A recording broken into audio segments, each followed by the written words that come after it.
Previously on the Psychology of Entrepreneurship. I can't possibly charge that much. Why not? Other people charge that much. Why can't you charge that much? When I'm presented with an opportunity, the filter through which I pass it through is, does this align with that bigger picture vision? If I say yes to this, is it bringing me closer to that bigger picture vision? I was so burnt out all the time because I was constantly focused on external metrics, and I was constantly placing my worth, my value, my success on things that were outside of my control. It's nefarious, man. Like, the brain works in fucked up ways. The mind is one of the most deceiving, manipulative pieces of equipment, flesh, human bodies on earth. I never have trusted my brain.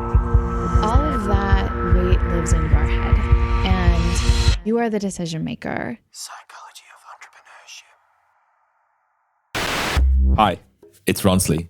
If this is your first volume, welcome. This is a weekly series where I go inside the mind of an entrepreneur, artist, athlete, academic to decipher what is the psychology of our decisions. I'm Australian, and I'd like to acknowledge our traditional custodians of country where I live and work. I pay my respects to elders past, present, and emerging, and acknowledge our continuous connection and contribution to land, sea, and community. Happy 2022. I cannot believe that it is 2022 already. That's just crazy. Anyway, my wife Rochelle and I decided that our word for the year is love. So as you are listening to this volume, I'd like you to think of your word for 2022. My guest today for this volume is Matt Bertulli. Matt is the co-founder and CEO of Pela, which is a company dedicated to creating a waste-free future, specifically plastic waste. They produce phone cases, AirPod cases, smartwatch bands, and other tech accessories that are all 100% compostable. These kinds of entrepreneurs are my favorite to talk to because I just love business owners that start their brand with a bigger picture in mind. And not the bigger picture for themselves or their future necessarily, but the bigger picture for the planet and the health of this environment. And this conversation started out the way a lot of entrepreneurial-centric ones do, about failure. Totally. It became cool to be a loser. It was super cool to fail.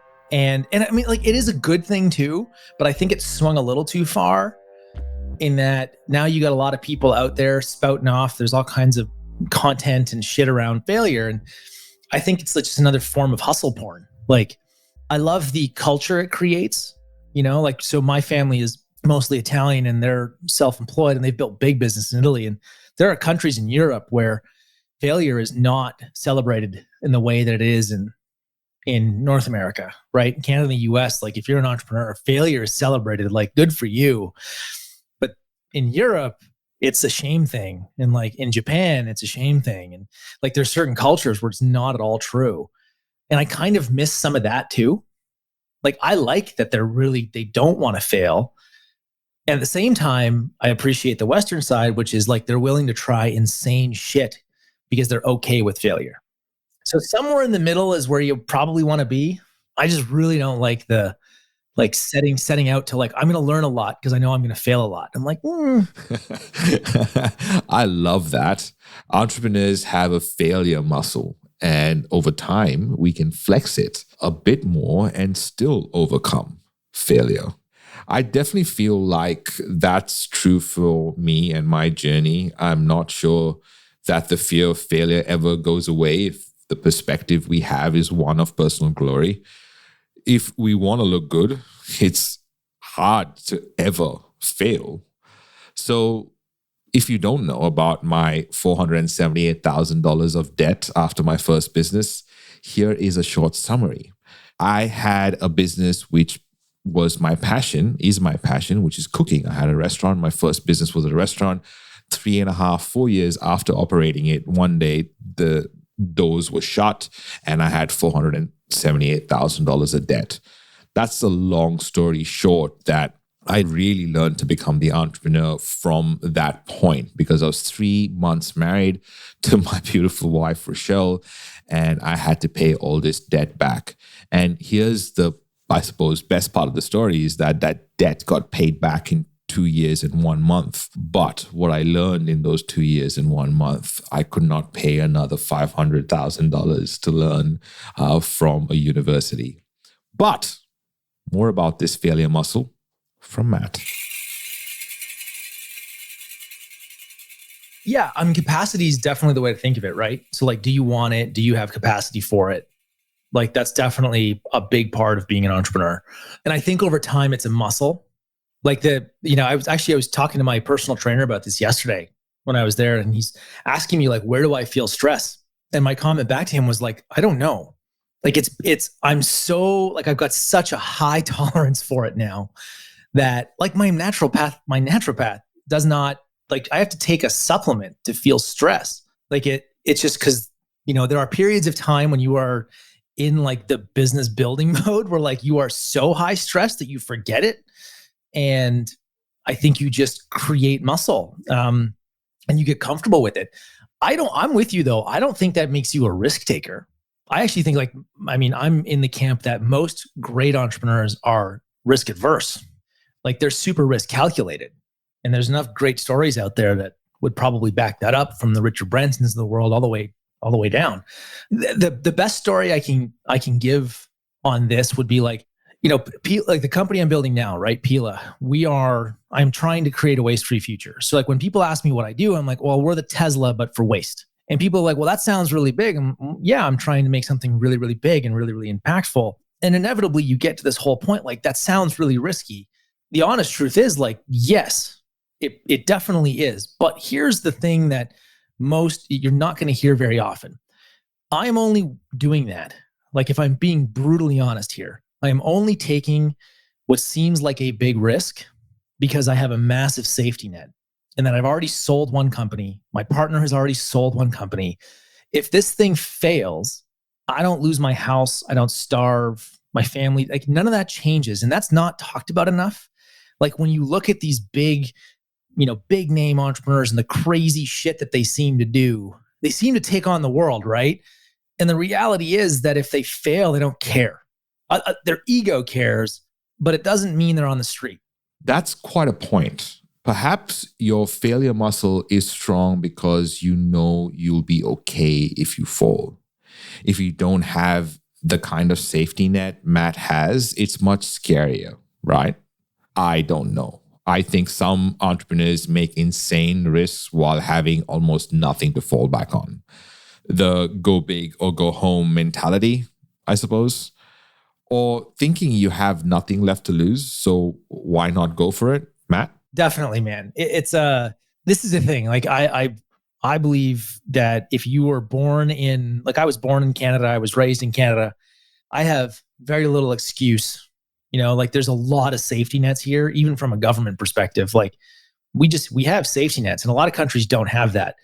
I don't think that, and I think that it's still tough to run out and take like large amounts of risk. Particularly, I find there's some correlation between how old you get and how established you get in your life and how much risk you're willing to take. For sure. Like, a 45-year-old lawyer is probably not going to leave that job to go start a company that's going to try to like launch a rocket to Mars. Probably not. The psychology of it doesn't mean that that person can't do it. It just means they probably won't.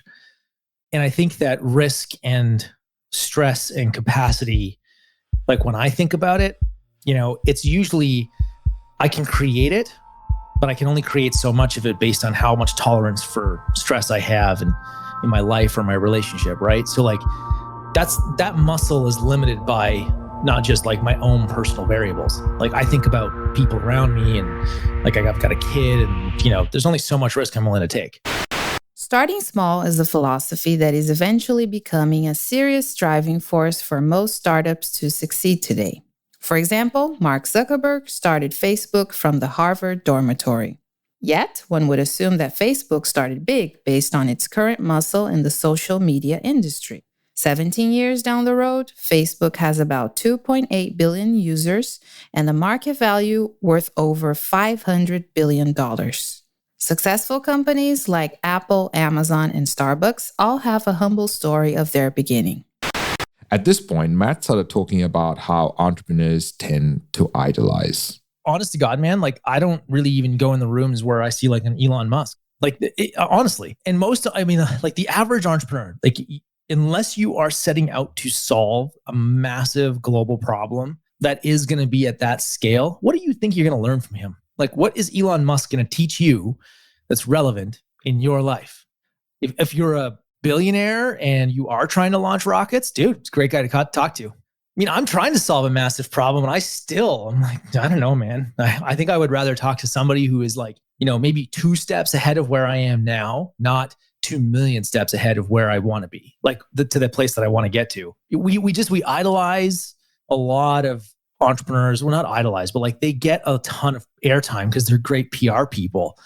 But in terms of like lessons to learn from them, I'm missing it. I don't get it. Okay, so Pela Case has a mission. Matt had a mission creating Pela Case as a company. Tell us about that mission, Matt. Have I found a mission that fits the market? And then can I build products, like create products and design waste out of the product from the start? And then make it so that people just see them as simple swaps. That's how I look at things. You cannot do that by only saying, but I'm only doing this for aspirational reasons. Then it's not true. Then you actually aren't about the mission. If you like, when I see a brand say they're here to be the most sustainable X of Y, and your shit is 5 times more than the B of Y, you're a liar. Like flat out, man. Like you're not telling the truth. If you have a true mission, so like if you're using sustainability in our case as a marketing hook and like it's a positioning statement, as opposed to, for me, it is actually the mission. Like I want to create a future without waste. That's my mission. Well, in that case, if I'm being honest with myself, I sell some products that are wholly outside of the reach of most people. And what am I doing about that then? I don't have answers, but like that's, as an example of listening, this is what I've currently come to. From an ego perspective, I think they call that legacy. That's what I hear is what it's called. So there's some part of me, sometimes it's a bigger part, sometimes it's a smaller part, that likes the legacy, leaving a legacy of like, I was here and this is what I dedicated a good portion of my life to. Obviously not all of it. So that helps, right? In that I'm pretty confident I'm never going to solve the problem of waste entirely. I'm actually really only focused on certain segments of it too. But can I further the mission is how I look at it. We set the mission big and kind of like a little abstract so that people can interpret it in their own way. But there's the other part of me, to flip it back, which doesn't like the idea that I'm never going to hit the goal. I mean, that kind of keeps you up at night a little bit, which is, I'm pretty confident I'll get to 1 billion pounds a year of waste. I have we've got a roadmap and I believe strongly in it. I think it'll work. But 1 billion pounds a year of waste is nothing. Like in the grand scale, there's like, I don't know how many 16 billion tons of plastic enter the ocean every year. Like it's insane. It makes people's head hurt. It's like, so all these people around the world are putting stuff in these bins thinking they're doing a good thing, when in the reality of that waste stream is 90% of that isn't getting recycled. Actually, a good chunk of it can't be recycled because it's mixed. So like when you see plastic, like packaging that's got plastic and paper, it's not like they're ripping that shit apart somewhere to recycle them separately. They just torch it. Literally, they incinerate it. So I think what it is, the problem is big and gnarly and it kind of gets people down, which at the same time is good. Everybody takes it out every week. It's something you understand, right? You understand food waste. You get it. It stinks. It smells. You throw it in your garbage. You hate it while it's in your house. Like any kind of a peanut butter jar that's still got peanut butter on the inside. Somehow peanut butter goes from being the best thing you've ever had to that jar is gross. I don't want to touch it because it's now like the remnants of the peanut butter. Well, if you didn't take the remnants of the peanut butter out, that jar is also not recycling. Like it's not being recycled. So it's just such a big topic.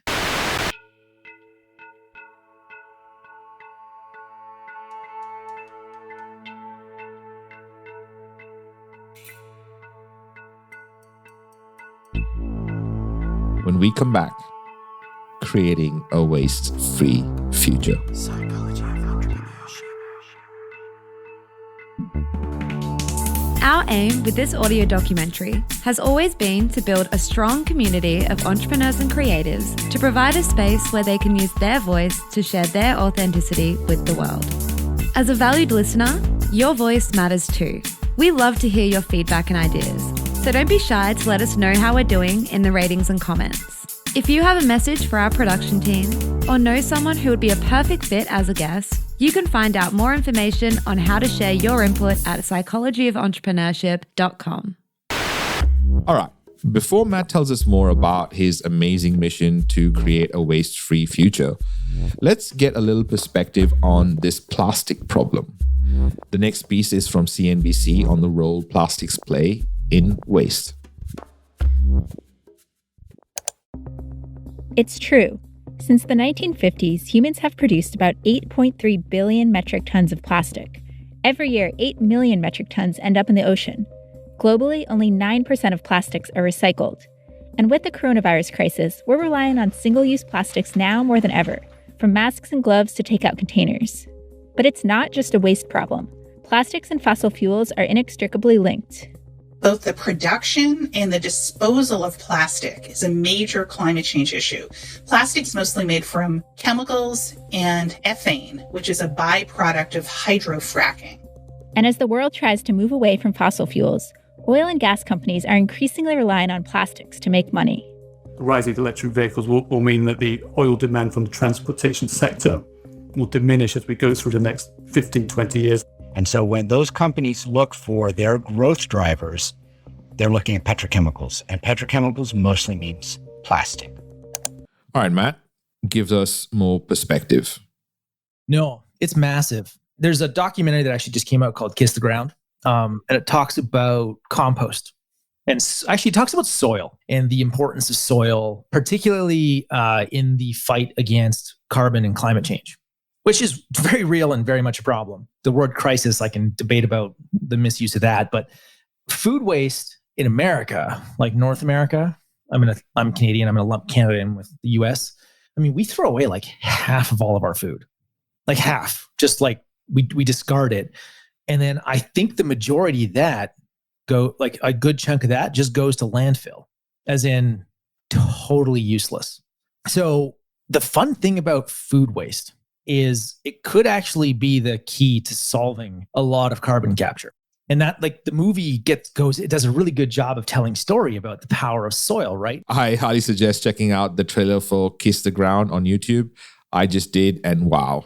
Okay, Matt, continue. It's like, if you ask your average city slicker, do you compost? They'll look at you like, what's a compost?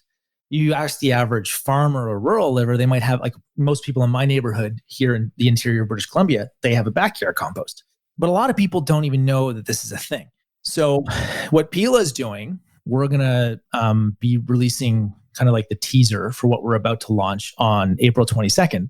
And on April 22nd, we're going to launch a device that will help people compost in their kitchen, right? And not only will it help people compost in their kitchen, but this little device, it's called Lomi.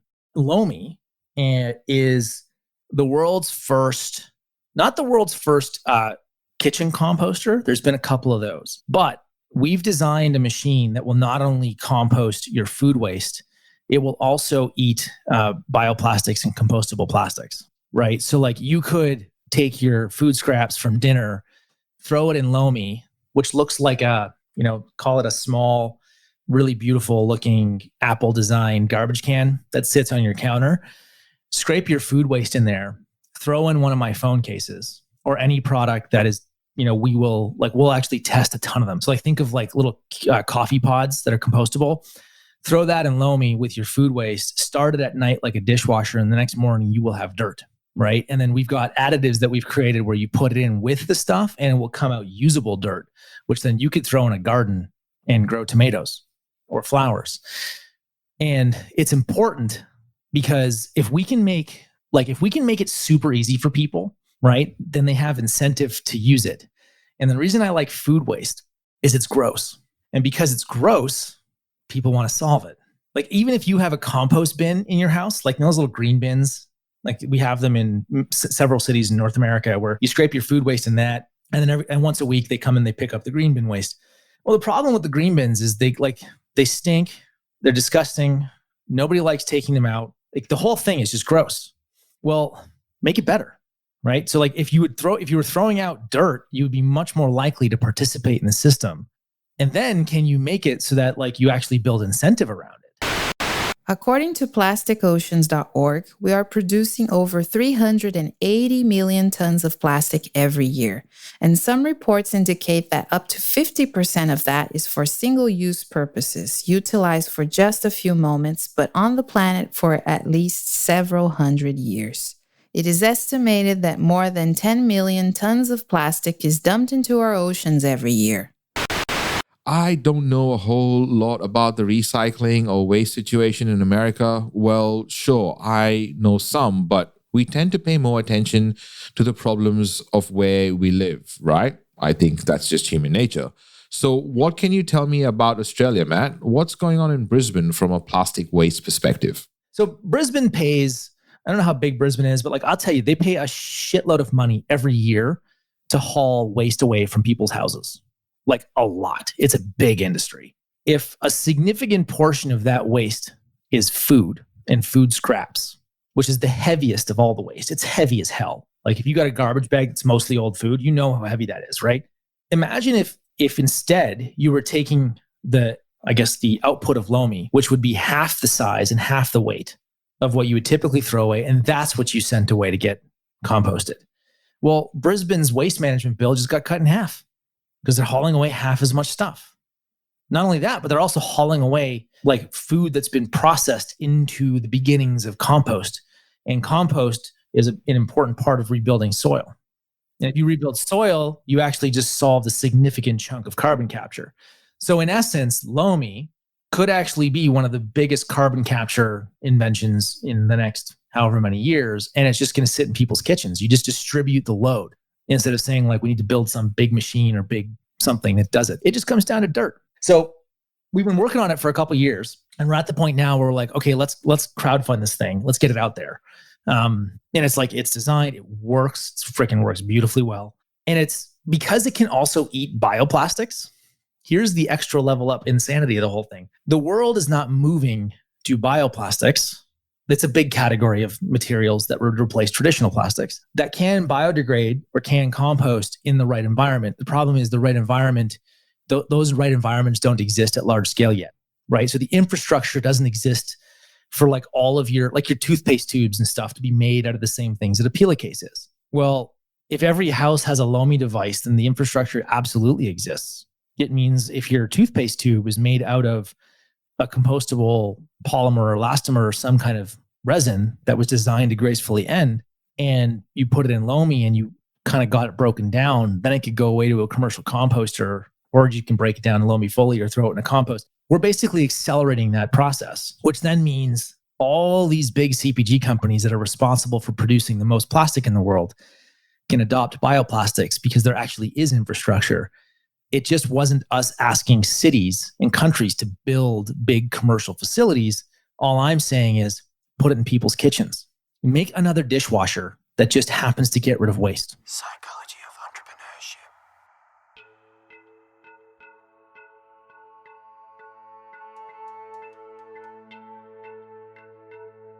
Entrepreneurship. Coming up on the Psychology of Entrepreneurship. What I believe is a true entrepreneur possesses 6 essential traits, and you're born with them and they can't be taught. And so what I do is I take you into this deep dive into your soul to confirm that you have these 6 essential traits and that you were born with them. 95% of you suck at money. You're just terrible with the numbers. And so it pains me having seen it so many times, but most artists, athletes, and creatives die broke. Okay. And it's heartbreaking because they made millions of dollars or could have made millions of dollars and they pissed it all away. Psychology of Entrepreneurship. I interviewed Matt Bertulli because Matt is the co-founder and CEO of Pela Case, a very fast-growing mid-eight figures house of brands focused on creating a waste-free future. He is the co-founder and CEO of Demac Media, one of the top global e-commerce agencies, managed services companies. He started out as a freelance developer about 6 years ago. I think it's a little bit more. And today, Demac has over 90 employees and over 100 customers, which represent north of 6 billion in global retail sales. He is the author of Anything, Anywhere. Matt is an entrepreneur of the highest order, a fixer of one of the world's biggest problems, and my friend.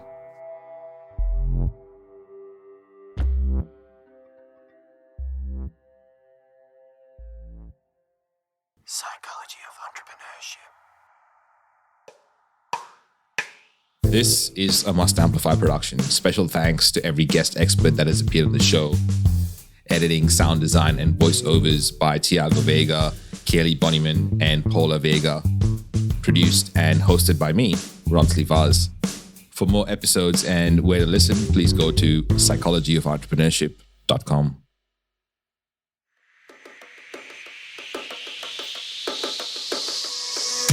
Love the polished audio docuseries style of this podcast, The Psychology of Entrepreneurship? At We Are Podcast, you can learn how to create a similar style for your own show. This revolutionary virtual event assembles podcasters, entrepreneurs, and marketers in one spot, so you're able to learn from the masters. Head straight to wearepodcast.com to reserve your spot at our next event.